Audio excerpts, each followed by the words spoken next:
approaches and has a hit. Jack McGlynn! That is an absolute banger to draw this game level. Welcome in. Game Week 70 MLS preview. Take a look at the weekend. But before we get into the weekend, got to start with what happened last week. And we'll talk about CONCACAF Champions Cup, because we had some really nice matches. Actually, some really, really exciting matches, some surprises. So let's jump back over. Not the lineup builder. Let's jump over to Sorare to see how those games went, especially previous ones. J Blaze up first in the house. What's happening? I think my streak ends at 2 after this game week. Sorry to hear that. I don't think I've even hit 1. I don't really prioritize it, but I probably should. And who goes to the bench once Gazdag steps into the lineup? So the way I look at it, and again, could be wrong, but it would kind of make sense to me that you keep Russell Rowe in there, or you play Rossi as a false 9. Like, that's the two different things that you could do. Like AZ Jackson wouldn't be a starter, obviously. But you could move Shambos up to an attacking mid if you would like in that situation, instead of playing that central mid. So then you could have Zawadzki in centrally instead of in the defense. But we'll have to see how they play it. It actually gives them, rotational pieces that they can actually now rotate and, in congested fixtures, or if they have any injuries, they can really be all right with that. Blot, what's happening? Welcome in. JP, what's happening? I'm good. How are you? Red or Dead, what's up? Love to see you guys back. I appreciate you guys come every week and coming in promptly every week. So as we get in here and as more people get in, like I said, I'm going to talk about the matches that happened. We have 2 MLS teams left. But yeah, we'll talk about who's left. Everything goes with that. First attempt at limited streak this week. Nice. Good luck. Hopefully you hit. I think I'm going to go after 1. Kind of just depends. Depends how we see. How we doing, Lewis? Yeah, it's kind of crazy, right? I'll still build I'm still a sucker to build on. I can't get away from building on server data. So I'm definitely going to do it there. And then it is nice. I did kind of pop over to see what the percentages look like. So I'll be checking yours as well. Cool feature, that's for sure. Alex, what's happening? Is that winning I smell? Only you. Sporting Kansas City got the job done, and you are the one that's winning, not I. So just kind of like very brief. Galaxy got bounced by Tigres. That happened earlier. Cruz Azul moved on there. And then yesterday, 2 really, good matches, kind of crazy. Real CONCACAF-y, if you will. With Inter Miami defeating LAFC. LAFC had they had the huge advantage with the clean sheet at home, but Inter Miami, Messi with his 100, naturally. And they are advancing to play the surprise Drunken Goon. How about those Whitecaps? What a start. It's Hershey. I don't know if he's here. He usually comes in later. What a time to be alive. The late one, what minute was it? The 93rd minute. Blackman has been unbelievable. All these guys have been unbelievable. Without Gald, without all of these guys that were stars at the end of the year. Going on the road in Mexico and got the job done. Moving on away goals, and unbelievable run. I'm not a Vancouver fan by any means, but I'm rooting for him. Like it just kind of, it's like an underdog story. You just got to love what's going on, and they're doing great in the league too. So yeah. Ryan, what's up? Just went live just a little bit early, slightly early. I think we're like 5 minutes in. Haven't missed anything. Just talking about how excited we are for Vancouver to upset Miami. I think everybody's rooting for, other than like Miami fans, I think everyone's rooting for Vancouver, or maybe just me. but that's where we stand. You don't have to worry about next midweek. These are in what? It's like the 22nd and 23rd, something like that, in a couple weeks. So you are going to get a full rest of a week after for these teams that have played, 5 games in 13 days or whatever, maybe 1 day on each side of that. But yeah, that's kind of how that has looked. And that puts us right into the weekend. So I'm actually going to switch back over to the builder just so I have it. But yeah, we might do something different at the end here. So we're going to jump right in. As far as lineups on Sorare inside, of course, they have the notes, things like that. Yes, you can access them on Sorare. You can see my percentages. I update them as much as possible. I'm not sure exactly what the refresh rate is, but they're live on Sorare inside. You can see like minute by minute. And notifications should work. So like if you have notifications on for teams, it should pop up here. And you can kind of see who commented on the lineups. A lot of new features as well on here. And in the description, you can get a 10% off any with Deek10. With that, a lot of new things. So the feed, it's just started. You can create a post and you can type in players. You can see here several guys. You got team experts, Nuremberg right here. Just posted they did their new lineup. Nuremberg suspension from Sergio Magda. So a lot of things in here. I mean, Lewis, he's in here right now. Great stuff at the press conferences, saying what time they are. So yeah, a lot of cool things there. Match odds, I'll go through those. I like seeing those on the page as well. And then you can kind of break it down this way in the league, which is nice. Team profiles, the off season, those were huge for MLS. I had those running as well as the Sorare calendar. You can see experts ranking, experts coverage, which reminds me, I do need to recap how we ended up for the midweek, how we ended up for last week before we move on. So looks like I'm 70% full on storage. All right. So last weekend wasn't great. Anything above 80% is good, but 82% was one of my lower weekends, if not the lowest. It was the lowest. Yeah, the lowest weekend I've had so far. But if 82 is the lowest I'm going to have so far, I'll take that all day. And then for CONCACAF, game week 69, nice. 88.64%. There's just less variability in those must-win matches. So happy with that. But Inter Miami is just really tough because they rotate a lot. They have a lot of bodies. They have a lot of guys that, just rotate. So as you can see here, updated totals, Toronto still last 72%. I don't think that's going to get better. It's basically, I don't have a good feel. There's a lot of rotation. It's not very similar lineups from week to week. They have new guys coming in, a lot of different things here. But I am over 80% on almost every team. Inter Miami's one with the midweeks and stuff. It just gets pretty difficult. Not gonna lie. Toronto's the other one, and Real Salt Lake is the other. Everyone else over 80%. I'm happy with that. And let's see who's the top. I think Charlotte, right?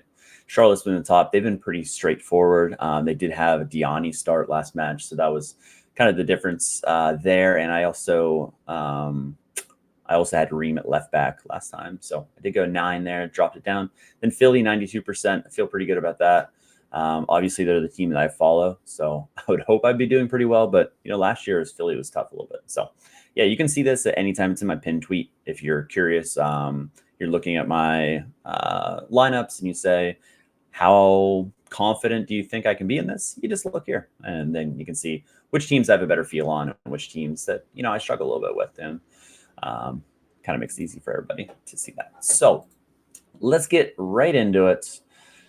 If you have your questions, you can hit them as we go. We will go team by team. Hopefully my computer's not lagging too much. It just feels like it's a little choppy right now, but we'll see.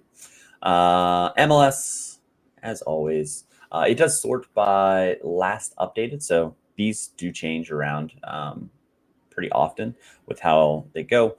As far as like high reliability, I'll go back through and make sure they're all good in the morning.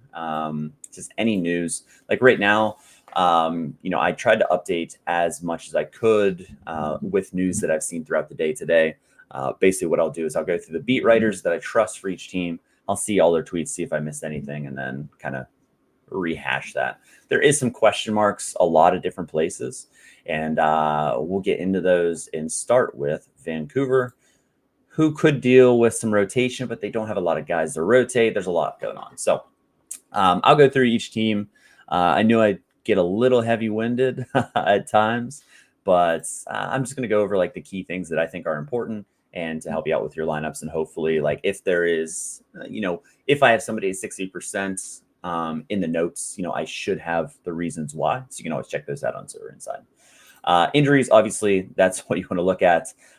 That's tomorrow around, whatever time it is your time, but it's around 5 or 6 my time.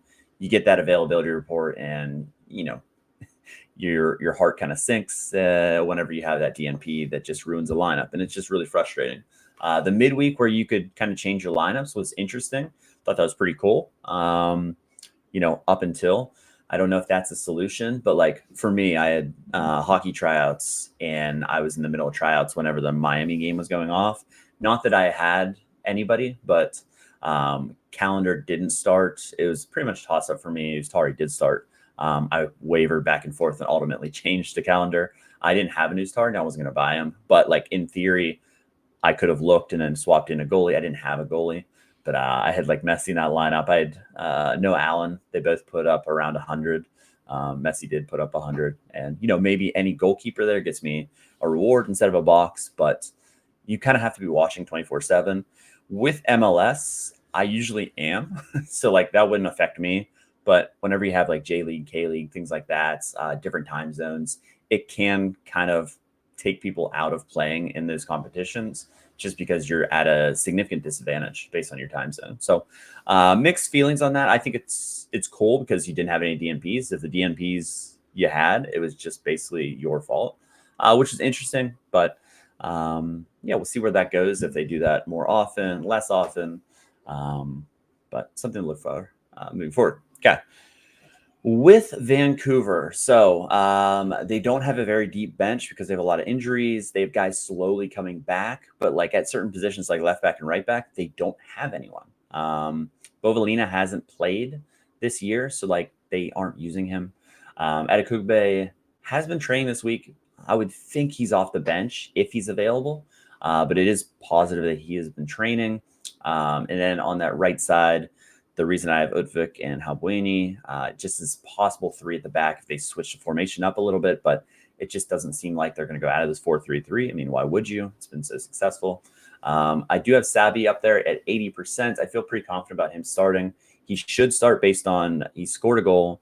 He didn't play in the midweek. They rotated. They were playing Vite up there at right wing, and it kind of opens up everything else. But other than that, like Brian White, he's safe. He came off the bench at halftime.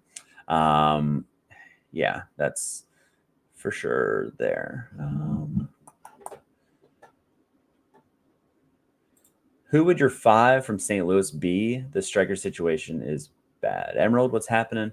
I wouldn't play a full St. Louis stack personally, just based on how bad they've been. We'll get to them. Just Heat is my team expert, so we'll go through his. We'll jump to them next for you after I get through Vancouver. I wouldn't play anybody. Even I have like a Hartle, and he's like almost, he almost doesn't get into a lineup just based on you can't really trust him. Like Lunt would be the first guy that goes in, just based on he has a good floor, but you just don't feel good about any of them. They're just so injured. And there he is, just he play 5. Bold strategy. I don't even know if he will. But yeah, Brian White came on at halftime. The rest of the guys have a chance of rotation. So that's why I put him at that. There's not many guys that they could rotate for. You got Laborda, he's out on the back line. I don't see Adekugbe starting. Like I said, Halbuini, he's dealing with an illness, but he should be back. Liam McKenzie's a winger, but he's dealing with a shin injury. You got Jaden Nelson and Gald who are out. I mean, they're doubtful, but they're out. I could have put them in the out for sure, just based on their timelines and what we got there. So, yeah, there's a lot of different things. And then you can see basically what I talked about. I put on the notes as well. So all good things there. And we will jump to Just Heat since he's in the house and his St. Louis lineup. Good luck. They are playing Columbus at home. I guess in theory you could play 5 if you have to, but I wouldn't, but I haven't been very successful, so maybe you should. Like I said, Lunt, I do own a Lunt. I will be playing him. Tough matchup though. Columbus is a solid team. They haven't been crazy offensive, but they've been winning matches. As far as the guys that I would play, yeah, I guess Lunt, obviously. Kessler's been their best D. Hartle, just based on other things, to Schert, and I don't even know for the 5th, to be honest with you. I wouldn't go a full 5. I think you could play those 4 and then a +1, but I'm not even sure who I would play. Like, you wouldn't feel great about playing anybody else. Personally, I don't know. Oh, here you go. All right, Lunt, Kessler. Yeah, okay. Wallum would be the 5th guy. Gotcha. Yeah. So if you wanted to roll that, that's what he would do. Glass, what's happening? We'll get to Austin. Shout out to him for doing Austin. Only running Lunt and Kessler and then Hartle in a different lineup. Yeah, that's smart. I like that. Don't play him in the ultra attacking special weekly. Yeah, they've been very, very disappointing, and that comes from someone who isn't a fan. So I'm sure as a fan, that's brutal. Although Philly has gotten rid of McGlynn and now Gosdog, I'm fine with it. It is what it is. Kind of numb to the situation. They're playing well. Maybe give other guys a chance, but I don't know. It better be a good amount of cash that they got for him is all I have to say. But we'll get to them. And we'll go back up to Austin. So Vancouver is favored 55%. Based on where they are as far as the entire slate, they are in the top 5, which is pretty insane. I don't know as far as win percentages. I don't know. I kind of like Austin here to keep it low scoring, and maybe it's like a 1-1, 0-0 kind of draw. And with Vancouver being, tired legs, I think Austin's live here. The weaker the roster, the more Philly win. Is Klaus ever going to score again? That's a great question. Yes. Dr. Pepper cream soda is so good, the 0. Please sponsor me because I need a little pick me up. I was dragging here, so that's always a go-to.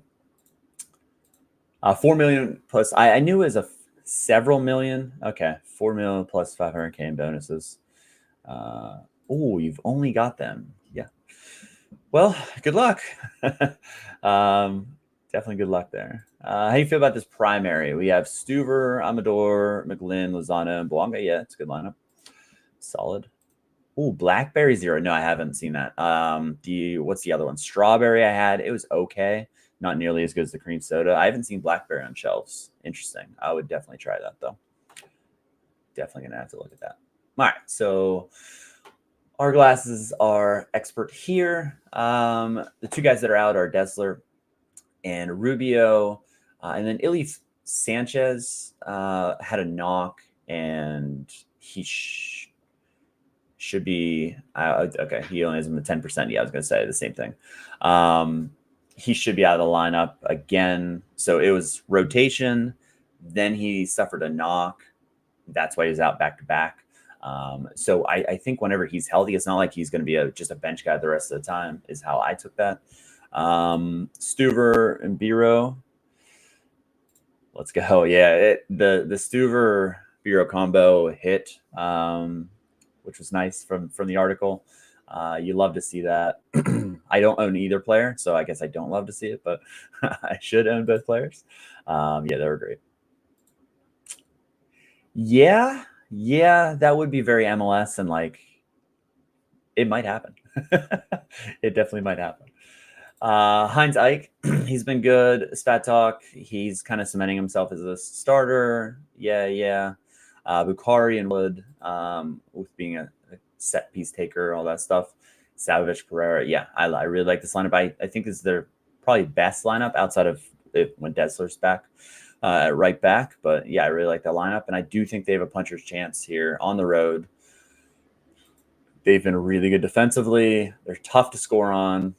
I know Vancouver's been good at home and they've been good, but this is like their, fifth match in 13 days coming off a big high. I think Austin could be worth maybe a plus 0.5 goals or something like that type of bet. I'll definitely be looking at that market. All right. Atlanta, New England. So Atlanta is dealing with some injuries on that back line. Amador should be back. He's been training fully, which you love to see that. And then there's some question marks elsewhere. So as far as Louis Abrams should be starting, based on everything I saw as well, with training, Williams hasn't been training, but Gregerson was training. Some practice, slight risk, as he has here with all the training. Amador has been fully trained the last 2 days as well, which is great to see. So I feel pretty good about him. I will be playing him.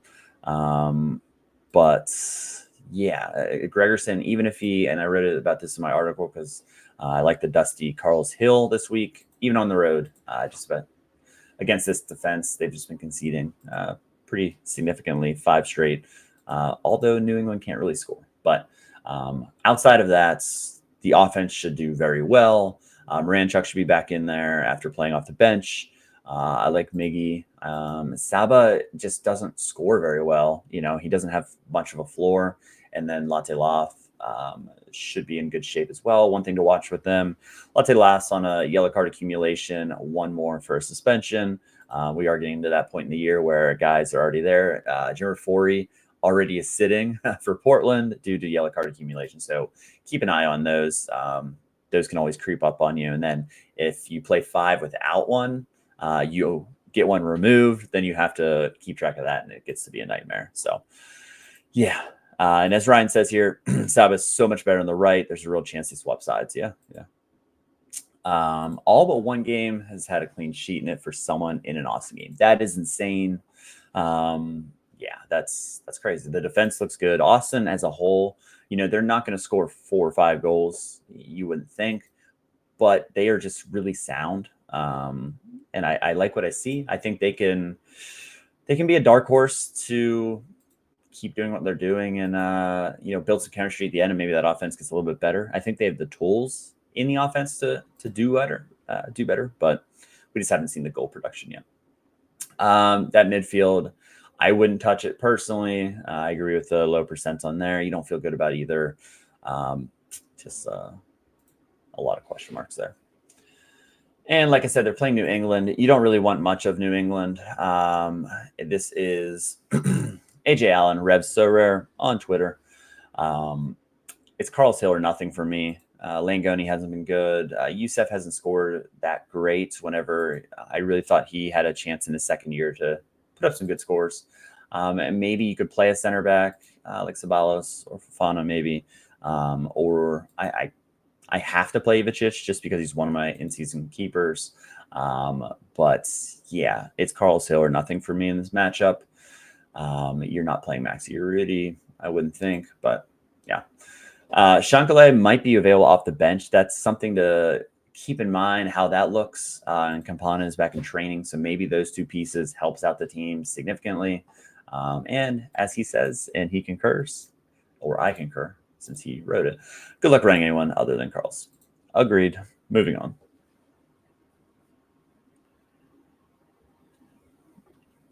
All right, another team that had a midweek. Isn't Bai a better option or right back for Revs? They've benched him, last 2? Has it been last 2? They just seem like they're going to Feingold a lot. And he just seems like he's preferred by the coaching staff. Sub the last 2. He could be a better option. I like Feingold long term. He's not a good scorer on Sorare. But I like his upside. He's young. But yeah, Brandon Bai just kind of fell off a cliff. He's still only 29. He's in the last year of his deal. It's kind of weird, but yeah, 2 sub DMPs back to back. Yeah, don't really have anything else on him. With this team, this is a rotation spot that could be a nightmare. It's just going to be really tough. They were bounced out by Tigres, so they can focus on the league where they have They have 2 points so far this season. Yeah, not great. Dead last in the West. They need to turn it around quick before it gets too far away for them coming back. The couple of news that we got today, Marco Royce was on the pitch doing work and making progress. He is possibly trending towards being available next weekend. Mauricio Cuevas is also close to returning again next weekend. And then we did get information that Maya Yoshida will be out a few more weeks. The hamstring injury was slightly more serious after looking at scans. So that is really locking in Zanka and Carlos Garces. Garces has been, goal hungry. He's been scoring well since he's back in the starting lineup. He's still raw, but I mean, he's doing a lot better as far as finding goals and, making good plays. Yamani, I feel pretty good about him, but Harbor Miller has played a decent amount on the right side. Julian Aude, it should be him back in the rotation. It's going to be interesting next weekend. Like if Aude starts, who is actually ahead in that position, because they played John Nelson in CONCACAF Champions Cup and they've played Aude in the league. So that's going to come to a head. That's going to be a real big toss-up. Aude kind of won the job back. Nelson had a knock. Now it seems like they're back even again. As far as the midfield, it's tough. It feels like Lepley back in the starting lineup over Parente. Winder has a chance. And then Sanabria, with him coming back from a collarbone injury, I just would like to see him off the bench first. So that's why I stuck with Cirillo. But it could be like Cirillo, Sanabria, and then like Fagundes in that midfield moving forward as like the preferred 3. Marco Royce, whenever he's back, he'll be an option. But yeah, that's tough. That is tough. Paintsel has started. He looked all right. I mean, he scored last game. He has played in that middle spot. I put him on the left just because, I don't think it's going to be a forever him just be the striker and then Ramirez on the left, just because Paintsel is pacey and it makes sense to have him on the left. And then Gabriel Peck, they said about his positioning, they want to get him inside more. I didn't have a single touch in the box. That is something you don't want to see. There is caution between those guys. Again, we say this every stream. There's a chance Miguel Berry could start as they rotate from, the midweek and so on. Narky, what's happening? How the results go last week? Not great. I think I won $50 in cash. And it was in the Cap 230 competition, which is hysterical. I shot myself in the foot. Let's be honest. Not good decision making. I'm going to build my lineups tonight instead of rushing right before and not really thinking them through. I think that might help me. I played Evander. It was stupid and with the weather and stuff too. And that 0, I had a great lineup going and then it just killed it. And then I had a few other ones that was just kind of stupid planning by me. But yeah, I think my head hasn't really been in it. Whenever I've been building like an hour before lock, like an idiot and rushing through. So maybe I'll build tonight. Famous last words, because I'm sure that I'm going to be tired and not feel like it. No, I've only played one lineup in the streaking, and it just my one lineup, Evander was in it. So no streaks, no cash. You get nothing. You go home. I will not get the badge. Maybe I'll go for it this week. But yeah, haven't had much luck. I mean, I'm winning cash every game week, like 50 to 100, which is fine. It's just I'm there, but it's just like one guy or, I had the guy in another lineup. So it's more just like the manager is just not having a good job out there and he might get sacked, especially with the gallery of guys I have.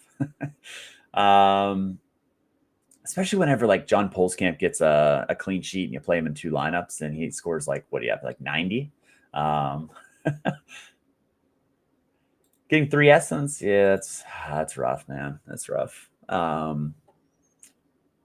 think I got maybe 5 essence, but it's I think I still need 10 to craft a tier 5. So it's it's another 2 game weeks before I can craft anything. Brutal. Hey, let's go. Pulse camp. I know you had your pulse camps rolling. You picked up a lot, didn't you? What'd you end up winning, Alex? Because didn't you get a good card reward as well?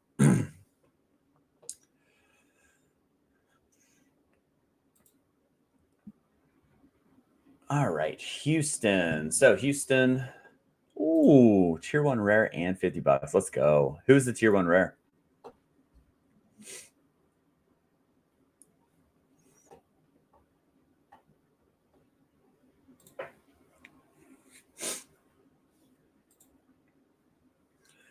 So Houston picked up their first win, beating LAFC 1-0. And I would think most of the lineup is the same thing. But, we'll see how that goes. Deserve for buying. Yeah, I mean, it's been multiple years of it too. You love to see when that happens. Like whenever I won with Philly, it just like feels better. It feels great when you win, but like whenever you win with like your team, it feels even better. Ooh, Sean John, now you can go streaking. Nice. You'll take that all day. And they're home. Let's go.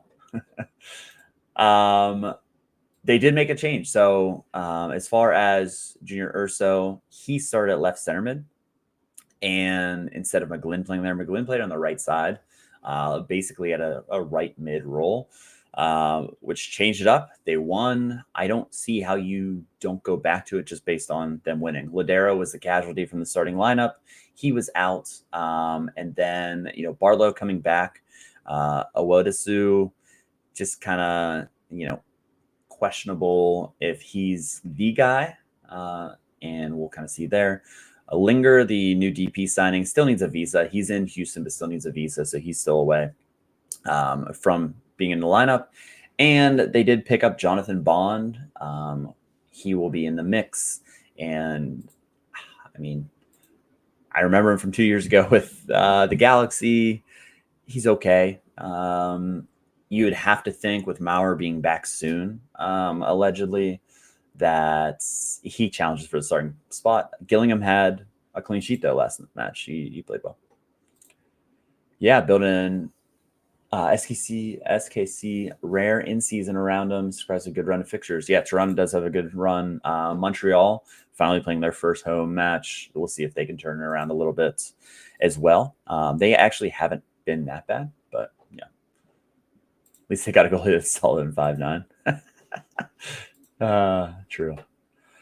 Blah says McGlynn has a L5 of 71 with multiple errors. Yeah, this guy's good. Yeah, better system for him. Just kind of getting him into, the progressive passes that he can put on, the long shots if he can put them on net or in the net, like my intro video. Yeah, I like McGlynn a lot. If you can just cut out the errors, he would have close to an 80 L5. Or higher, which is nuts. All right, let's get into Chicago. There's a lot of question marks with Chicago. I'm still kind of wavering whether or not I think Brian Gutierrez starts or not. Right now, I have Kellen Costa at 80%. That could be 90. And then Sergio Orgel, Rodrigue,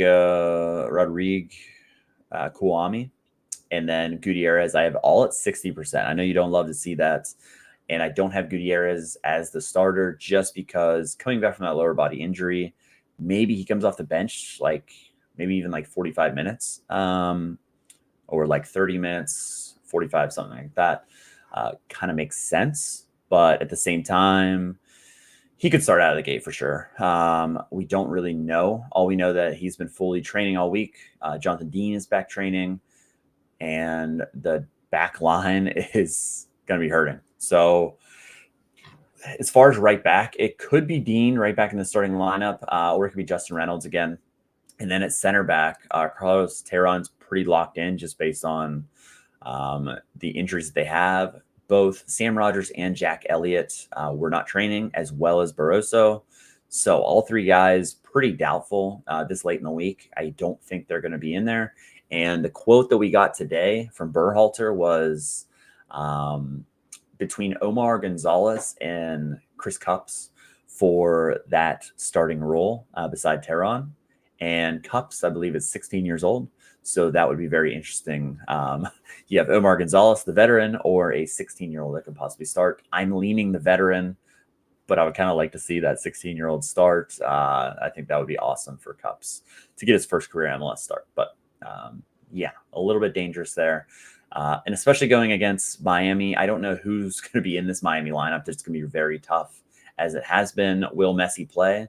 Last year, he did not. He did have like an ankle injury coming into this match and ultimately didn't play. But this feels like one he wouldn't, but he's been playing. And honestly, if you have a Messi, it doesn't matter if he's off the bench. It just doesn't matter, right? And especially in this matchup, if he comes on for 30 minutes, he's probably getting a decisive. So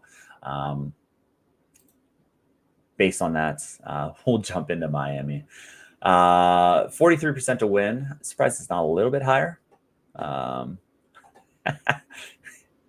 Yeah, I mean, you don't want to, but I would like to see it for just like, that would be hilarious. Inter Miami just be all over him for sure. Duncan, what's happening? Let's go. Welcome in. Nice little 0-0 draw between us. Last match. Suarez continues to start. Obando is going to be interesting, just where he fits in. He's young, but he is a guy that should be able to start from now and then. For Suarez has just been crazy dependable this year. I do have Messi in the starting lineup, but there's just toss-ups everywhere. I don't feel confident about Miami whatsoever. There's just so many guys that can play so many different positions, as far as they have options everywhere. I don't know how, but they do.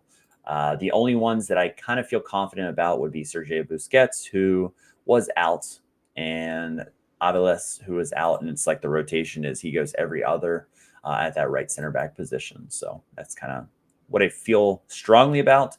The rest, we got toss-ups everywhere. Tuggy, what's happening? SD, best team in the league. They're just too good. Ustari did start over Drake Calendar. You would think we see him again. He did come out for that punch, and it was kind of just wayward. I feel like he could have caught it, but I mean, that's kind of pushing it for an error. I wouldn't think it's, an error. Jordi Alba hasn't rotated. Last year he rotated. Different coach with Mascherano. Noah Allen could start back-to-back on that left side. Falcone, they love him. You can play the left side. You can play the right side. David Martinez supposedly coming back. He was a sub DNP? Yeah, he didn't play. Then Baltasar Rodriguez traveled to Miami, and he could make his debut soon after he's integrated in training. I don't have him as a possible starter, but it's interesting to see where he fits in. Yet another piece that Inter Miami just, somehow is able to fit into their salary cap. Weekend started, and him coming back from injury, I was kind of surprised he started in the midweek. Lujan should be the guy there. Frey's back to like a backup role for sure. That's what I think the back line should look like. But again, not a lot of confidence here. Segovia should start, but again, same deal. Redondo usually doesn't start back-to-back matches, but with Bright not playing as many minutes, just kind of seemed a little out of sorts. And then Kremoski, he could start, but it's just where's he going to start? For who's he going to start? Yeah, that's for sure. I hope Makanya is good after I bought Klifinovich after last weekend. They got injury. Bombshells to trade for Makanya. Yeah, if he's gone, it's down to Neil Pierre, and he's a USA national youth team, like under 17s, but we're gonna see like Nathan Harry all back there. It's like it's very bleak at center back behind. So yeah, for everyone's sake, I hope Makanya stays healthy. Yeah, Fafa Pico, I feel like he should start with Alande coming back from injury. Again, it's like short window. You got to think about giving some time. It would make sense to give him a full week of rest to get back to full fitness.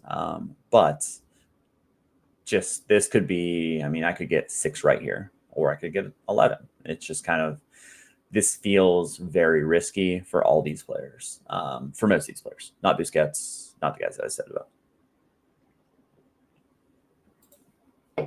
Nashville SC, Walker Zimmerman is the big deal. Working through concussion protocol, but listed as day-to-day. I would be really shocked if he played. I just, based on the injury, based on being stretchered out of there, like based on everything that I've seen, I would just be really shocked if he was cleared to play. But I guess there's been crazier things. I don't think he'll start, but we'll see. The big kind of back and forth there would be, is it Josh Bauer, who has started twice this season, but both are right back. He has played center back before. He's played center back reasonably well. Or you get like a true center back with Palacios. It just kind of depends who they think match up better. So I'm kind of back and forth between both of those guys. The other one, Yazbek and Brugman, it seems like they might be a rotation. This is going to be really telling. We kind of need to get this data point to see where they're going with this. Yazbek was sick. Brugman started. And then he came back from being sick. Yazbek started. Then it was back to Brugman last weekend. In theory, it should be back to Yazbek. But, yeah, we'll see how that goes. I'm a Brugman guy. I prefer him. Yazbek's young. I think he has room to grow. But I like Brugman better. I think he is a guy that has like progressive passes that could really open up Hani, that can really, do well, get Kasem balls on the flank, things like that. He's soft. So I would say Mr. Harry. That's good stuff. Agrees with me there. Other than that, this is a good matchup against Real Salt Lake. They're coming in off a high, winning. Now they have to travel to Nashville. And, Diego Luna, seeing him get on the board is good. But I think this is a spot where Nashville is in a really good position. You would love to see if they had Walker Zimmerman in the lineup. But guys like Tagseth in a good spot. Hani Mukhtar, as long as he doesn't miss a penalty, good spot. So a lot of good spots here for this Nashville team. But as someone who doesn't own any of those cards, hoping they flame out. Real Salt Lake. So, like I said, 2-0 win over the Galaxy side. Galaxy rotated for that match. So the key spots here for me would be, is Philip Quinton back in the starting lineup? That's a question. He could play either left center back for Vera. I do think Vera is going to be starting again, or Bodie Hidalgo started last match. He could be in there where he's played several matches. That's kind of a bit of a toss-up. I think they go Hidalgo again based on last match. They shouldn't want to change much. But, yeah, we'll see. PK duty. So Hani has taken and missed. Sam Surridge has taken and missed. It should be Hani, but based on the misses, it could be like a competition in practice. But I would say Hani should be on duty. He almost died from that head injury. I mean, yeah, it was horrendous. It was really bad. And then the other one was Katranis and Junkwa. So it's really close per Mastriani. But Katranis was awesome last match. He did take a slight knock, but like he was slapping hands with fans after he was being subbed off. Like he was pumping everybody up. Everybody loved it. So if he's healthy, which he should be, it was a slight knock. It wasn't too much to it. He walked off. He was fine.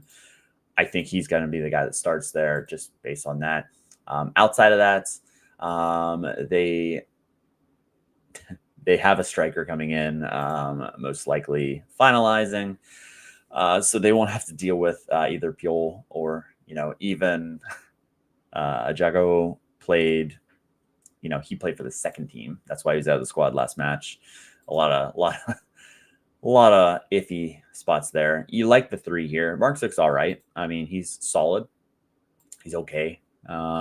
But Diego Luna, great match. Somehow Diego Gonzalez in that match just didn't score well. They kind of went back and forth. So that's interesting. Again, I don't like them against Nashville. I do think they come back down to the earth in this matchup. So I do like Nashville. As far as that match, 55% on the win. Not that juicy of odds, but I do like them to get the job done. Montreal. We're finally going to Montreal. They have a home match. Gary is our expert here. So let's see who he thinks. I was going to say there should be a toss-up. I know Waterman has an issue Severed head injury. Yeah, he was in concussion protocol. I thought it was head, but it wasn't positive. Fernando Alvarez will be the guy who fills in there. Neal is getting back and healthy. I think he needs some minutes first. Petrasso on the left seems pretty safe. And then Bugaj possibly starting over the youngster academy kid, which makes sense. As far as several other, Campbell as well. He was. I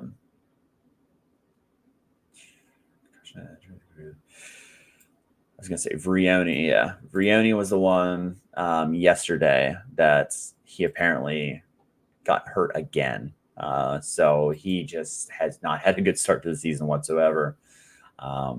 Even though they're at home, it's a tough matchup against Charlotte. But Montreal does play a significant amount better at home. They always have. But who can you really trust to play out of this team? I mean, I guess Caden Clark, but even him, I don't know if I even trust him in this situation. I think Sirois is a guy.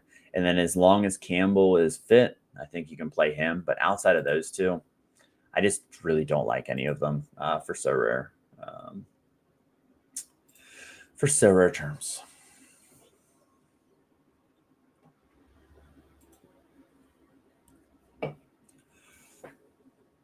Charlotte's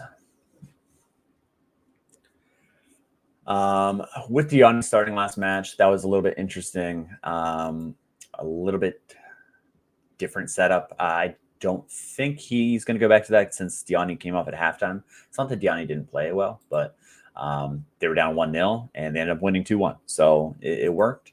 The big news here is Zaha is out. He had surgery on his thumb, and apparently he can't take anything, and he's already been rolled out. So can't take any contact. They're shooting for the San Diego match for him to be back. So Zaha is not playing in Montreal. With him being out, Kerwin Vargas should be the guy that starts over him. Abada didn't start last match again. That was due to Diani playing and Pep Biel switching over to that right wing. I think these wings are probably going to be switched. I just didn't show it as that. Just it was easier to show with Biel being the right side there. But Vargas should play on the right. Abada should play on the left based on this. And Pep Biel, 70% through the middle, 20% on the right side. So that's still a 90%.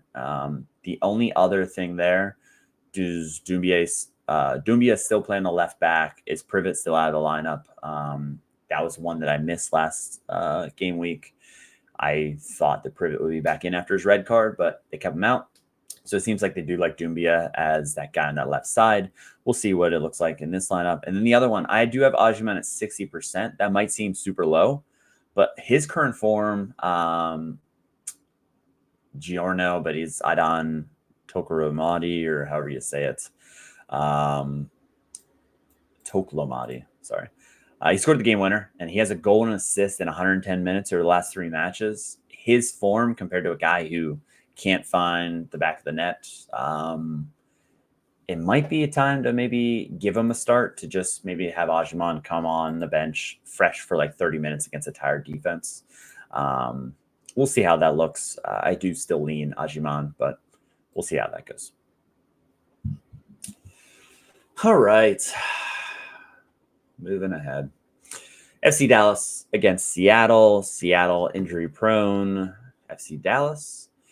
1-1 draw in Atlanta. You'll take that all day. That's a solid result. 3 straight matches without a loss. They're looking pretty solid. Nolan Norris, straight from the academy. He's been in the first team for a couple of years, but him and Shaq Moore is basically all they have on those sides. Left back and right back. The back line is pretty safe. I forget how you pronounce Kaick. I saw the pronunciation, but I immediately forgot about it. Kaick? I'm not sure. We'll call him that. He was signed for big money. He did get an extended run of time. He has a chance to get in the starting lineup sooner than later, but he is young and he does need some match minutes to get kind of in there. I would do him at 40%, but I do think it's going to be Leggett and Ramiro as those starters there, especially if they go to 4-2-3-1. I think that makes sense. And then the attackers is where it gets a little bit tricky. Lucho, Acosta, and Musa are obviously locked in. Don't have to worry about them. The left and right side there. I do have Delgado starting again, and I do have Anderson Julio. With him being fit, coming back from that green card, being out of training a couple weeks. Kamungo would be another option. Chu would be another option.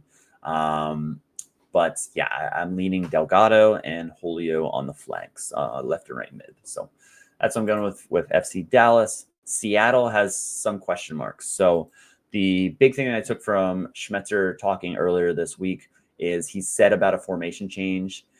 He said there's definitely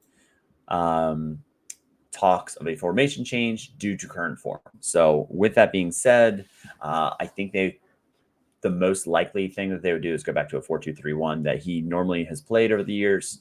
So based on this, it makes sense. The two injuries that they have, Albert Rusnak and Alex Roldan, they're working separately today from the group.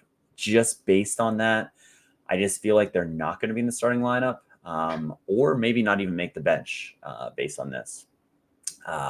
The quote was, they could be out 1 to 2 weeks. And then Schmetzer said in the same paragraph, there's a chance they could travel. I don't know. We'll see. So that's kind of interesting. That changes a lot of things based on that. And that kind of pushes them into a 4-2-3-1 if they can't go. The other one is Ryan Kent. He is in Vancouver getting his paperwork done for his visa. It could be done tomorrow. It could be done the next day. It just kind of depends. If it is done, he is expected to fly to Dallas. So he could make his first appearance. It's just really hard to see him starting right out of the gate. As far as the question marks that you have there, it's again the same thing.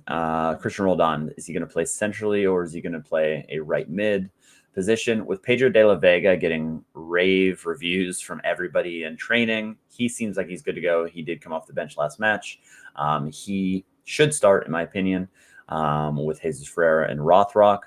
I would think he goes Drunken Goon. I think he goes 60. Yeah, I would think he would play 60, and then you have one of those guys come off the bench to kind of replace him, or Roldan slides up there and João Paulo comes in for 30 minutes, or Danny Leyva, who played a significant amount last match. So that's what I think there. And the other one, Jordan Morris, he's expected to play.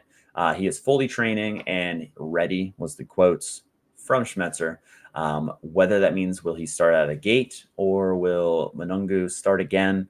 I wavered back and forth with that. I feel like whichever one I put, it's going to be the opposite. But I really think these guys coming back, they're going to treat them pretty safe just because it seems like they're getting more and more injuries and they really can't afford much more just based on what they've gone through. And, their current form is pretty bad. So we'll see. San Diego smoked them last match. We'll see if they can bounce back in Dallas, but it's going to take a lot.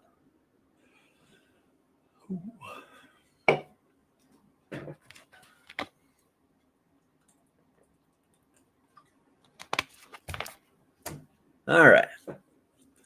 Moving to my boys, New York City FC playing Philadelphia, my team. New York City FC lost their second match in a row, falling 2-1 to Minnesota. There were some surprises here. Pascal Janssen subbed off Julian Fernandez and Burke Risa in the 40th minute, 5 minutes before halftime. It was a statement. I didn't put either in the starting lineup because, that's like a huge statement to do that before halftime, burn a sub, burn 2 subs in a window. So I have a hard time thinking that those 2 guys start. It is his homecoming game, but he has been horrendous. He's trash. He's been horrendous this year. It's just awful to watch. I thought he had a chance to do better up there. I was wrong. It's I just hate watching him. So I do have Hack sliding into center back, and the other kind of domino effect would be Jonathan Shore in that midfield. Bakrar, he subbed on for Fernandez. And, the wings would swap here, but I just want to show the 60-40 with him. It's either him or Fernandez. If if Bakrar's in there, he would slide over to the left side based on what they did. They did in preseason. They did in one other match this season. But that's kind of the look there. We'll see. They seem like, they're switching some things up. Bring back Raul Ruidiaz. Yeah, I mean, why not, right? But yeah, we'll see what they do. We could see a couple changes based on current form. Oh, excuse me. My Union, no Gazdag. We got Indy Vasilev, who should start there. The big key information that we got today: Kai Wagner, oblique, questionable. Earlier it said he was somewhat close to playing last weekend. Is getting closer every day, and then we got the news today. He participated in full training today. He looks good. I do have him at 70%, so maybe that's a little high. I'm not really sure. I'm going to play my Kai Wagner, but not in my top lineup. I'm not going to go that far.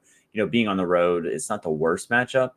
But yeah, I don't see a guy like him coming off the bench whenever he comes back. If he's fully training, he's got a gas tank. I mean, he's got a motor.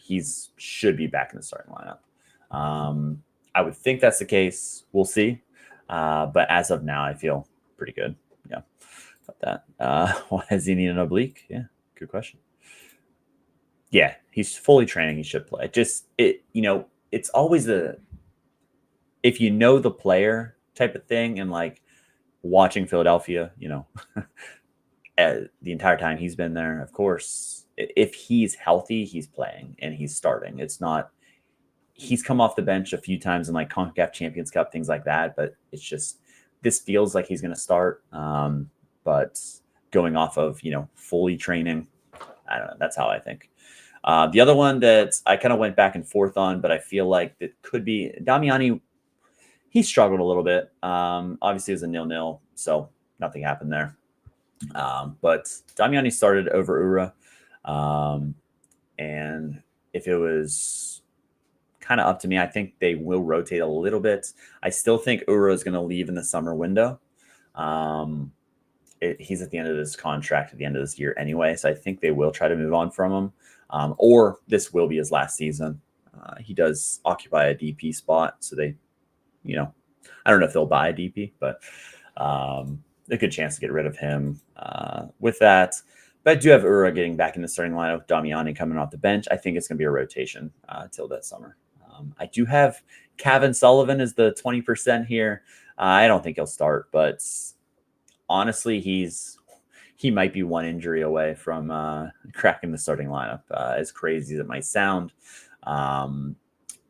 we'll see. If he was Argentinian, he's not playing. What's up, Ducky? How we doing? How we doing tonight? Yeah, no Gazdag. We'll see how that team looks without Gazdag. I do just want to quickly. So without Gazdag, the DPs that they have are Damiani and Mikel Ura. So that'll be kind of interesting.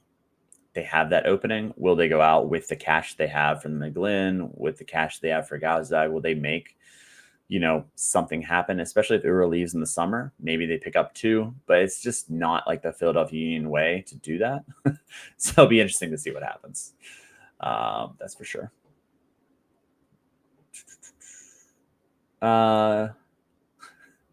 Boy, you have immaculate timing, because that's who we're doing next. David, what's happening? How we doing? We already did St. Louis, so I'm not going to go back through that. 0 goals coming out here. So we'll go to Columbus. I am wavering. I haven't locked in what I'm going to do here. Daniel Gazdag is in Columbus. He was at training. He was on the side doing things. He's fully fit. It's just how he's getting integrated. I might flip this to have him coming off the bench. There's a lot of moving pieces as far as can Nagbe go. So if Darlington Nagbe can go, that kind of shifts everything. So if he can go, Zawadzki, and he should be the midfield in theory, or Zawadski slides back to one of these center backs. So we could have an Amundsen situation again. But again, I think these are the center backs that you want to play. I would prefer Chambos slide up here. And then you have Zawadski and Nagbe if they start here, and then Gazdag come off the bench. That's what I would like. I've seen different sources say different things. I've heard people say that Chambos would be the guy that rotates out. I don't believe that personally. That would kind of be shocking to me, but I don't know. Russell Rowe, he's been good, right? I don't think this match they're going to sub him out. Diego Rossi could play that false 9, and they could play Gazdag and like Chambos as attacking mids. They could do that for sure. That would be interesting. It's going to be whatever Nancy decides to do, which we'll find out pretty quickly. But I do think there is some rotation possibilities with several of those guys. With Nagbe, the news kind of coming up, he's still day-to-day for Sunday, and we're not going to get anything tomorrow as far as any presser or anything like that. So I just lean him not being in the starting lineup. Yeah. How crazy is that, right? Yeah. That tripped you out. Yeah, it's weird. It was really weird. So like the server inside lineup builder, that whenever you do it, the awesome thing about this is you don't have to wait for like players to be assigned. Like I could just go right away and just put him in there, which is, crazy. You can just type any player and it's just like, this feels really weird. Yeah, exactly. Yeah. I saw several Twitter sources, not like sources, but like people talking about it whenever I just kind of like was looking up Gazdag to see if he was training and things like that. But saying like Chambos is going to be the guy that comes out. And I'm just like, I don't see it, but I don't know. Philly, I don't think it's a cash thing. So I will say on Gazdag, he's been really good for the club. I'm not going to say he hasn't been good for the club. He's been incredibly successful. He's been great. Love the guy. But based on, some of the figures that we're hearing, if they could get that much for him, I don't think that's a terrible deal. The McGlynn one hurt for me, but I guess that made sense too. Like, they're usually pretty good with these deals. They just don't make huge splashes. Like them buying Damiani and paying that money for him is kind of crazy. I will say, I think they could possibly make a couple moves in the summer. I don't know how big. They usually don't do that. They usually like bring guys in and ease them in. Like what you see with Damiani, they're just kind of easing them in. They did get Glavinovic on the loan to buy, but he just got hurt. So I don't know if they'll trigger that buy option. So maybe they do another loan to buy option with somebody. I don't know. It's tough.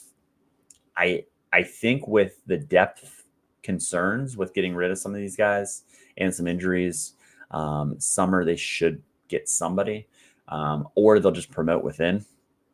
They do have a good second team. It's just those guys are really young, and we'll see there. And Bradley Carnell's guy is Indy Vasilev, so that was kind of a win-win for him. He's like, oh, I can start him. Oh, sign me up. Let's get rid of him.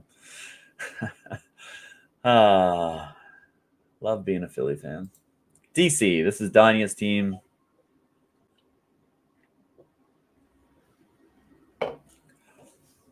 Velez is selling everybody. Good time to buy from there. Yeah, it's a good little connection. This is Danya's team. So yeah, not a great match. It'll be interesting to see how this one goes. I don't see any possible changes. The one Herrera, I agree, should be back in the starting lineup. That'll be interesting to see him over Dotson. It's just weird that he came out early, and it's just bizarre. Then those kind of toss-ups. Baji started last match. If he starts, Danya has Stroud on the bench. I know Danya is very anti-Stroud. Kahima, Peltola is the two central mids, but again, Enau could play, Servania could play. Peglo and Benteke are the safe ones. Pirani, 70% on him. Lee Al's in the mixture as well. But if you have DC guys playing Cincy, I know you're at home, but you don't feel confident with a lot of these guys. And David, that brings us to Cincy. So you are in perfect timing here. And to talk about Evander. So shout out to Laurel. She's the best. I subscribe to her Patreon. That's how I get all these great training news. I wish I had this for every team, but she does such a good job. So let's go through today's news. You could get this. I literally just basically take notes of what she has down there. Shout out to Laurel. She does a phenomenal job. And I would say of all the people, and she was attacked for like what she does. Was that last year, 2 years ago? And like everybody, said she does such a good job. She is definitely one of the best people as far as getting information. And like the media session for Cincinnati training is 15 minutes. So like what you have to like take into consideration for that is really difficult to be able to do that and like see that these guys are on the side. So she does a great job. So shout out to Laurel Failer. Heck of a job for Queen City Press, I believe, is her website that she's on. So the information that we have here, Evander, Nwobodo, Kubo, and Hadabi didn't train in the media portion of training. Miles Robinson has been in full training all week, so I feel good about him starting. Hadabi is scheduled for individual training. He's not going to be good this week. He was at that green card in Zimbabwe, came back, and he's still kind of managing an injury. Miazga just needs to build up match fitness. And the quote was something like, we could either play him a little bit with FCC 2, or we could just throw him straight in there. So there is a possibility he sees minutes soon. And then Evander, here's the news, David, for you. It's just a pain tolerance discomfort with his MCL. There's no structural damage, which is great news. He's day to day. When he feels better, he'll be ready to go without a timeline to return. So like if tomorrow he feels better, he's going to play. That's terrible to hear as far as this weekend, because we're not going to get any more information, I wouldn't think. So we don't really know. I'm not going to play my Evander. I got burned last week. So with me not playing my Evander, he probably will play this week. We'll see. But I just don't feel great about playing Evander. Although, again, it's a solid matchup. It's on the road. And if he came off the bench, he'd be similar to Messi, not the same pop as Messi as far as instant decisives. But I'm going to wait one more week. Hopefully we see him off the bench. That'd be great. And then starting next week. But that's the other one. And then Sergio Santos has been trading the past 2 days. And Nwobodo has been progressing well and training in a positive way, but he's a game time decision. So that's why I'm a little bit hesitant on some of these guys. Engel's 90%. It's just, could he slide in the center back? Probably not. Should be Flores, should be Robinson, should be Hagelin. And then the other ones, pretty straightforward, other than it's either Anunga or Nwobodo, or Baird, Evander, and it could be even Sergio Santos for the go, or Origiano at this cam, and play those two guys up top. It's Hershey. Let's go. Talked a little bit about you and your Vancouver boys. Congratulations, man. That's awesome. Rooting for you to take down your Miami in the semis too. That is amazing. And your tweet went viral too. The AI of your old gaffer. That was unbelievable. Loved it. Phenomenal. If you haven't seen it on Twitter, you got to check it out. It was phenomenal. Such good vibes. Yeah. Vancouver's an absolute headache to predict. Thinking of opting out of Blackman in D1. Casey's rested. Saw you at 70%. Appreciate your work. I appreciate that, Davis Place. Yeah, it's just they could rotate. It's just one of those things. There's not a lot of options unless it's like Udvik or Halbueni if he's coming back from the illness. But there is a little bit of, you don't want to get that DNP in D1. I feel pretty solid about both of those guys, but again, 70%. You don't want to risk your D1 in that situation, although he's been really good. That's a toss-up. That's definitely a toss-up. I bet it was fun to make. That's tremendous. That is awesome. All right, last 5, 2/3 of the way done. LAFC.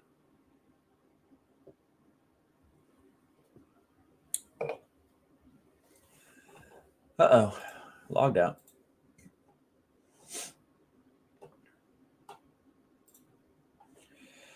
All right, LAFC is where we're at. Again, midweek rotation possibilities. Biggest favorite on the slate against a team that just absolutely smashed, which is interesting. We'll see how this turns out. Here's my rotation thoughts. It's been Hollingshead, Smolyakov, every other, but with no midweek after this, maybe they go with a first team kind of to get back in the win column. It's tough to say. Segura or Long. I have Long starting. I have Nkosi Tafari starting. Marlon, he just started, right, last match. So Segura at 50%. There's a lot of toss-ups there. Palencia, I have him at 80%. Nkosi Tafari started last weekend at right back. I don't see it happening again, but maybe. I just doubt it. The midfield, Holm would be the guy that could get a start. I am at 40%. It's kind of impossible to see which of those 3 that would rotate. I have them all as being still in. They need to start, putting some form together. And now with being bounced out of CONCACAF Champions Cup, they can just focus on the league. Danny Bouanga, as Duncan says, fraud alert. Man, who would have thought, though? He still has a good run of fixtures, but I don't know. Yeah. I mean, he just can't buy a goal. Yeah, that's the issue. He just cannot score to save his life. Like, I don't know. I was high on him coming in the year. Another one that I was just wrong on. But maybe his price has dipped down enough to try to just will it back to life, right? I hate putting Giroud in the starting lineup, but he started last weekend. It seems like it possibly could happen again.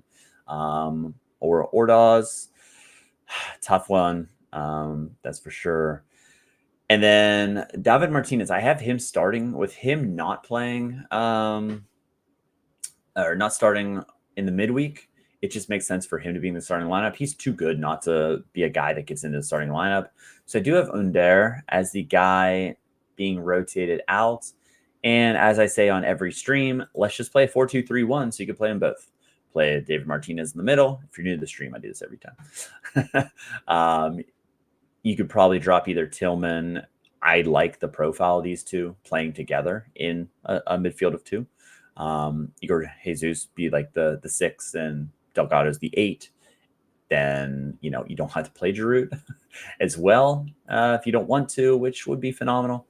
But again, that makes too much sense. We don't want to change anything. Tolo out. Why is he taking corners? He's always taking corners. Yeah. Ordaz, best player on the team. Yeah, he has been. It's insane, right? Hate to see Tillman in there. Yeah, I mean, Tillman has good games and bad games. It just seems like there's been more bad than good lately. In the last, he was like a crazy scorer. Was that 2 years ago or was that last year at the beginning of the season? He just got off on an absolute roll. And I won a tier 1 and I won him as the tier 1. And he was like hitting hundreds after hundreds. And I'm like, oh, that's just, he's been doing great. But then he came back to life. And no bueno. All right. San Jose. 6-1 win over DC. Look at that. You love to see it. Everybody got on the board. They changed up a little bit. I don't think you change much here, right? It's just after that win, the only thing is some of the subs really performed well. With the back line, it should be the same as usual. That back 3, Vitor Costa back in the starting lineup. I think he did enough to earn that spot back, coming back from injury over Ricketts. Ricketts did provide an assist, I believe, off the bench, and then Roberts didn't appear. Harks was okay. Again, I feel like it's the same situation. LaRue's been really good. He's been really solid.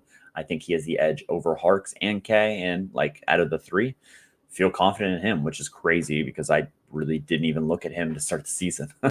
Espinoza locked in on that right side. Sikaris, he started, played well. He had an assist. And then Pellegrino came in. He had a goal and assist. So that's why he's at 40%. Just a chance there. Top two. Depending on where they play positionally, they both should be a lock to start as well.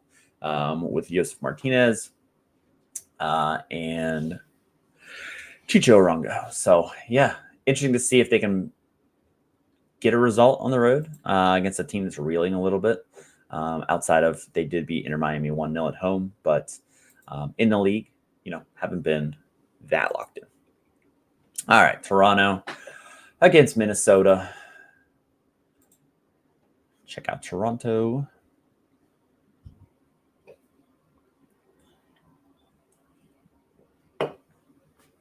Maybe. I was going to say they're so bad that I couldn't even open it. So, Sean, John, and net. Petretta, we feel good at left side. I do feel good at Rusted. Gomes, feel good about him starting. He should. Long would be the one that's tricky. He was an unused sub coming back from injury last match. He very well could be in the starting lineup. It's just kind of a toss-up. And then right back is tricky. So Kobe Franklin I have in there. Based on the past 2 years, he's had a ton of minutes as a youngster, and then the minutes have just gone this year. Cozy Thompson's questionable. He did take a knock of some sort. He was subbed off with an injury.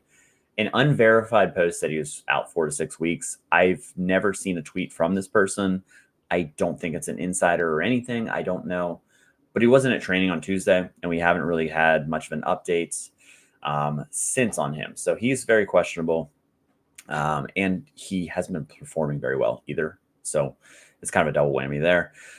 Saria's good. Insigne should be good. Bernardeschi, obviously good. He's the best player on the pitch last match, pretty much, against the Messi machine there. And Brynhildsen was bloodied, but he should be fine. Back in there. Corbino, he hit the woodwork, twice? I think he earned another start. And then you got Spicer. He has been training, so he is in the mix. And then I have Dominguez at 30%. Just kind of a toss-up with where is he going to play in this team? Because he can play at that right mid position. He's played, as a cam or as a kind of a left mid. He's played all three, but he hasn't had a lot of minutes. So I feel like they're going to kind of ramp him up. He played 17 minutes off the bench. That's why I don't have him higher than 30%. Didn't have steady game time at Vasco da Gama, so do have him on the bench still. Coelho over Flores, that is a complete toss-up for sure with that position. That's going to be a rotational spot for sure moving forward. So that's what I'm going to go with for Toronto. Again, they're my worst team. We'll see how that shapes out. There's a lot of question marks there, but they're not in terrible form. I know they don't. They only have 3 points in 7 matches, but Vancouver and at Inter Miami are really nice draws as far as looking at the grand scheme of things in the table. They will be hosting a Minnesota United team that have been playing well, really well. Joaquin Pereira is getting in there. Harry trades his boy. 2 assists last match. He is really starting to put it together. Will Trapp and Robin Lode are the guys there, unless some reason they rotate out of there. That would be the only change. Between those up to the top 2, Yeboah hasn't been playing well as far as hasn't been scoring his chances, and Olasei has been. He's been on a roll. He can't stop scoring, but yeah.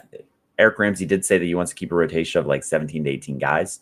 So there's always a chance of a few guys rotating. We'll have to see if Duggan, him being out kind of shocked me last match, but if he's out again, that is a true sign that Nicolas Romero is in there. And then with kind of the team's form, Jefferson Diaz has started the last 3 as well. I lean for him to start over Harvey again, but there is a good chance of, Harvey and Duggan could be back in there, just kind of a revolving door with those center backs. Boxall feels the safest. He's that veteran leader. But other than that, pretty straightforward. And they are live dogs at Toronto. But I do feel like Toronto might, I don't think they'll get their first win, but I think they might get a point there. Another draw. It's tawny time. It's tawny time. Sporting Kansas City. So this is Alex's team coming off a huge result, a win. Shout out to him. Just go over the kind of toss-up positions here. Joaquin Fernandez, 60%. As you can see, they're questionable. Basong could have been a coach's decision, maybe not an injury. Interesting there. Volader, same thing. And then Rosero Garoyan left out of the squad. So there's the toss-ups there. Shelton, it just kind of depends where Davis plays, either right back or central mid. Bartlett, again, looks pretty solid. And then the rest of these guys, they've kind of played their way into those starting positions, and they shouldn't be rotated, in my opinion, as well. So I agree there. And they are playing the Portland Timbers, the first yellow card accumulation suspension of the season. I hinted about it earlier. Jimmer Forey, congratulations. You already have 5 yellow cards. Wow, crazy. With them, solid form. Scoreless draw against Austin. Pantemis, you can't take him out. He continues to cement himself as a starter right now. You know, Crepeau, he'll get his chance, but Pantemis is keeping that net. He's making it really hard for Crepeau to even have a chance. So very interesting moving forward. At that left back spot, I do have Bravo as the projected starter. It's more of a toss-up. I can only put 60% for starters. This would be one where I go 40, 30, 30. 40% of Bravo, 30% of Miller, and 30% at Smith. That is Eric Miller. He can play the left or right side. He's more fluent on the right side. But yeah, the rest of that back line should be straightforward. Then I have Diego Chara back in the starting lineup over Ortiz. Ortiz was subbed off with an injury, not in the last match. So, and with that, should be there. Yeah, Duncan, I agree here. And Phil Neville absolutely loves this kid. Finn Sermon has been phenomenal. He's been really good on that back line, and he's made a huge jump in year 2. And he's young. So very, very. And Portland's sneaky. They're good. There's a lot of, they have depth and they have a lot of good pieces. And Jonathan Rodriguez, a chance to be off the bench. He's back in training, and the plan is for him to travel. So that's another piece that can bolster this attack. But right now, Anthony, I mean, last match aside, he's been in really good form. So that's another option they have as well. So they do have a lot of good options. And then David Ayala, not the best like upside scorer on Sorare, but he's been really, really solid. And in real life, he's a really high prospect. I think he's a guy that might be a little underrated by MLS. We'll see kind of where he stands, and you know, he could be a guy that I could see going elsewhere eventually, but cross that bridge when we come to it. Last 2 matches, Colorado. I think this might be the tipping point as far as Kevin Cabral. He's been horrible. He just has lacked in the final third. He is getting booed whenever he gets the ball at times. And a lot of guys are really hoping that he is rotated. Ted Di-Pietro, I heard murmurs that he's getting closer. And I do think he's a guy that'll start in kind of plug into the starting lineup whenever he's fit. I do think that's why they got him, even when they knew he was going to be injured coming into it. They've played a 4-3-3/4-2-3-1. Laraz, based on his heat map and everything, he has slid up this way. So, like, you know, out of possession, maybe it's a 4-3-3. In possession, 4-2-3-1. But Amir Fernandez has a chance to play there. Calvin Harris could play on the right side. It just kind of depends. But yeah, Atencio, one of these guys could, not Bassett, but one of these guys in theory could. I have 70% on Atencio, 60% if they want to do something. They did have that Charlotte win, but did end up losing to Vancouver 2-0 in the last match. So Reggie Cannon's questionable with the groin. It kind of depends. And Sam Vines was able to play 35 minutes his first. I do think he's 60-minute fit or maybe more. And I do think they would prefer him over Ian Murphy playing kind of out of position. I know Ian Murphy can play left back, but he's more of a natural center back. So that's where I'm going with them. And they have a tall task playing San Diego.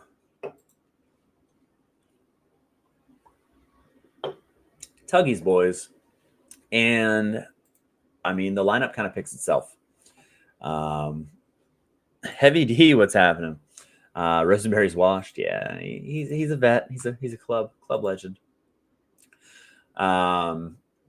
Yeah, there's not a lot to say about this. The only like spots that have been questionable in the past have been left back and right back. They've done a little bit of rotating, but like this lineup just kind of picks itself. What can you say about this team?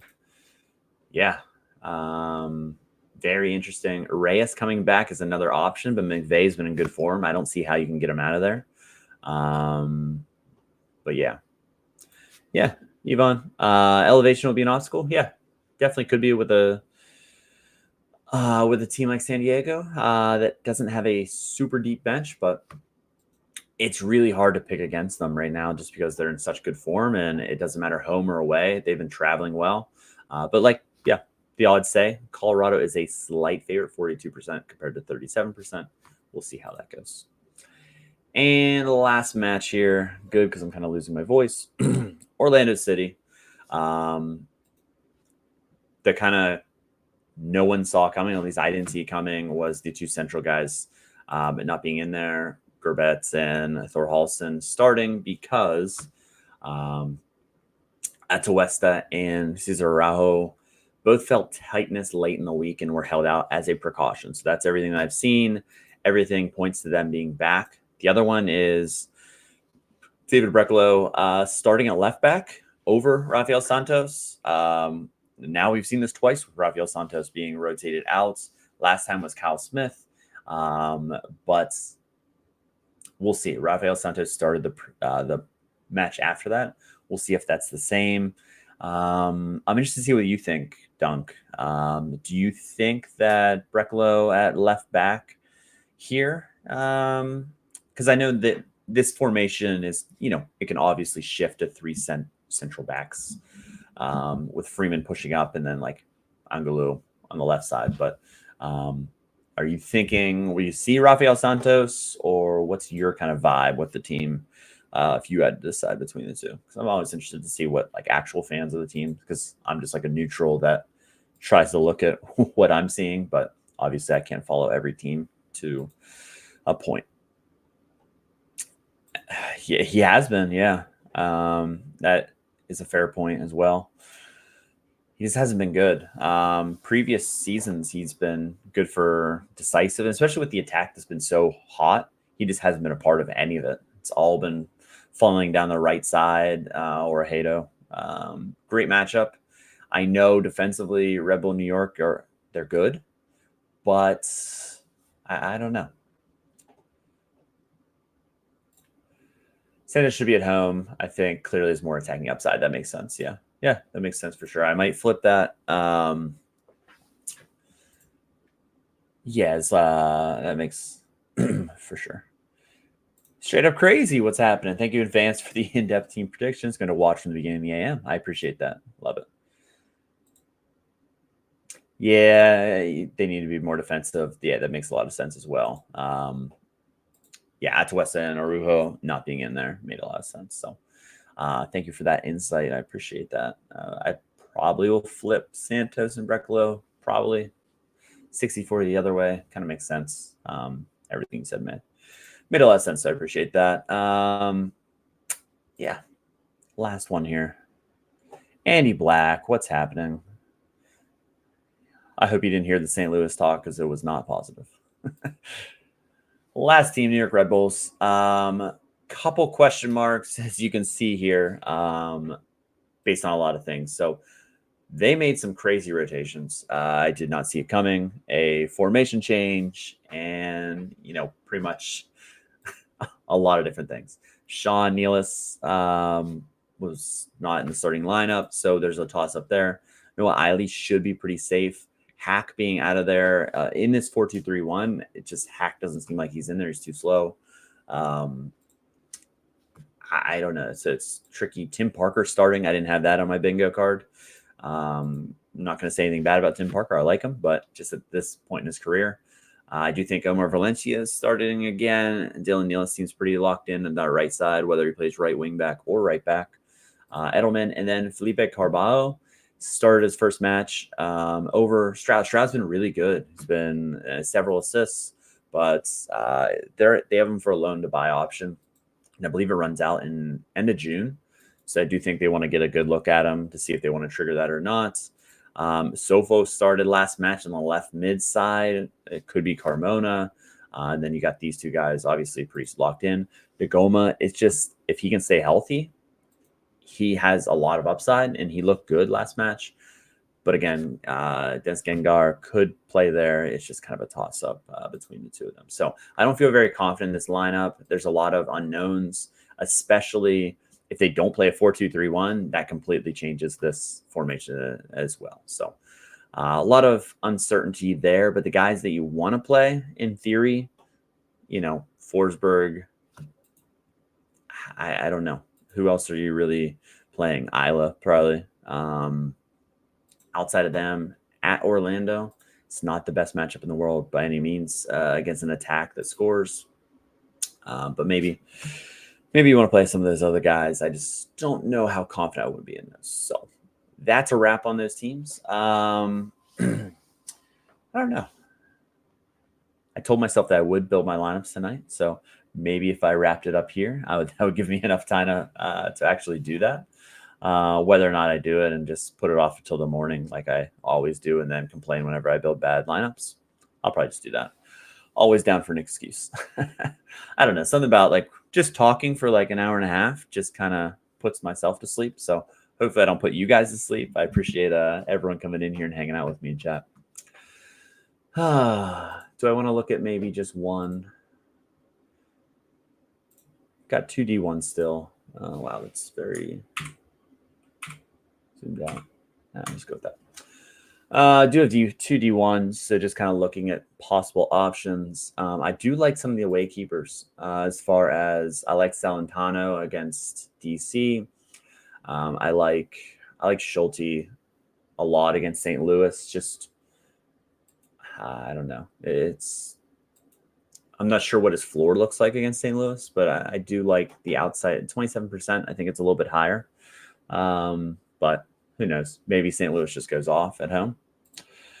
It's Kevin Sullivan. See, I did buy one. I did have market credits that were expiring, so don't think that as like me locking him in that he'll start. There's one less guy in his way for starting. I think he has a path to more game time. I wouldn't say starting just yet. Indiana Vasilev, Carnell loves, so he's definitely going to start. I think he saw the option. He's like, oh yeah, let's get rid of him. I can play him, and like I have to play him. So yeah, absolutely, Balad. I appreciate you coming in every week, week in and week out. So good luck this game week. So yeah, I kind of like Schulte. Pulse camp against Portland. I don't know if I'm going to go back to that well just yet. Then my other options, Ben Lunt could be interesting. And Ivicic, I don't really want anything about that. Although he hasn't conceded 3, I don't think all year. I think it's been 2 pretty consistently. But yeah, we'll just throw Schulte in there for now. Defender, Amador coming back is interesting. Engel scoring really well, but that was at left center back, not left wing back. So that is kind of interesting, but he is in really good form. In a solid lineup, I know it's on the road. This might be just a road test here. Your Hawkeye has been scoring well, but he hasn't had that upside that you're really looking for in D1. So like Engel is probably one of my better ones. I do kind of want to always remind you, scroll down. You might have some gold in them heels. Miles Robinson could be playable. I do think he's pretty safe to start. Macania, he'll be starting as well. Could play him. Tricky matchup on that smaller field. So again, always check these guys. I do have the Kai Wagners. I do think he's going to start. I am going to play him. It's just, do I want to play him in this lineup? I don't know. We'll see when that happens. And then Amador, he should be in the starting lineup. I'll likely go with that. I know it's a little bit risky in D1, but the matchup's really good, and he's been fully training all week. So if he fully trains all week after a slight knock in warmups and doesn't play, I guess that's on me. But I'm going to go with that. I do like Carlos Hill, which is crazy, on the road. But I was kind of thinking we go Atlanta heavy and then kind of go for the goals there. I don't hate the idea, and this might not be the lineup. It's just kind of my initial thinking without doing any major research, but going Atlanta heavy. So in that midfield spot, put Miggy as the other option, and then at forward, either go for the streak or, because I do have the old season one, obviously, either go for the streak with an in-season. I'm not going to risk Messi in like my top lineup. I think you can play him anywhere. Look at those scores. But this does feel like at Chicago just feels like a match that maybe he comes off the bench and still scores 80. But yeah, we got Dreyer at Colorado. Interesting. A lot of interesting pieces. But basically my thinking is, okay, I have this open spot. I'm considering classic. Whoever makes my lineup best is basically how I'd play this. So if it was an old season, I'd play the old season. I haven't really focused on the streak. Maybe that's why I haven't hit it. Probably that's why I haven't hit it. But as far as my forward options, there's not a lot of great ones. Benteke is interesting. At home against Cincy, could play him there. A lot of road guys this week, basically for my gallery. So he had forward. I might be going. Oh, excuse me. Might be going the Benteke route. Pretty safe floor, especially at home, for 10 plus AA, probably. I know he's done less, maybe not 10 plus AA. Maybe that's a little bit.